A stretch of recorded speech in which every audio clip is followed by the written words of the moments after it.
Some billionaires make headlines, others vanish without a single trace.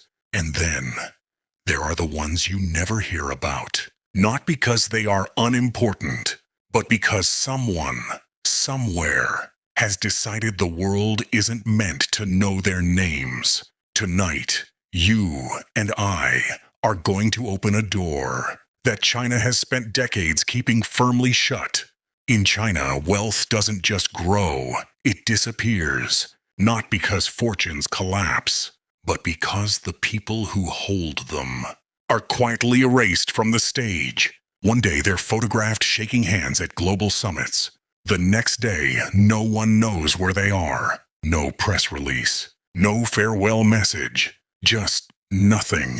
These aren't criminals. Many aren't even controversial. Their real crime? Knowing too much, owning too much, or becoming visible at the wrong moment. There are 3 names whispered in the corridors of global finance, not because the world knows them, but because China wishes you didn't.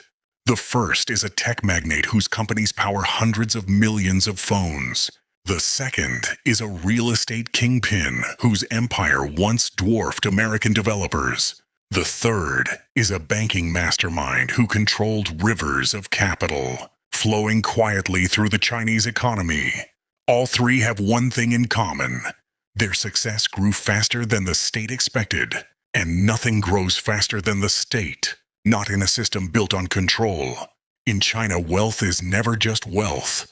It is permission, temporary power, a contract signed in silence. The state allows you to rise, but only as long as your rise serves the state.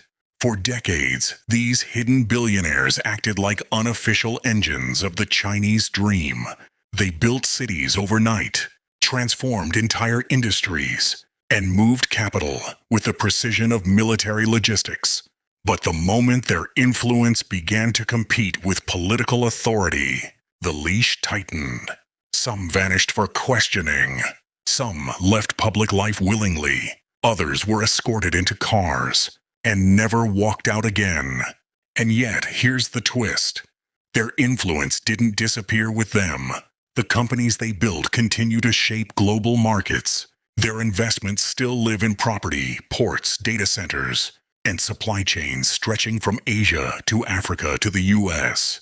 You may not know their names, but you know their fingerprints. Ever wondered why Chinese companies can outscale competitors overnight? Or how new megacities rise from farmland in a single year? Or why certain strategic technologies seem to appear out of nowhere? Often it wasn't the government alone. It was private money, guided, controlled, and absorbed into the state's long-term strategy. There's a saying in China: the tallest tree catches the wind. In the West, becoming a billionaire means escape. In China, it means exposure. Power here is not measured in wealth.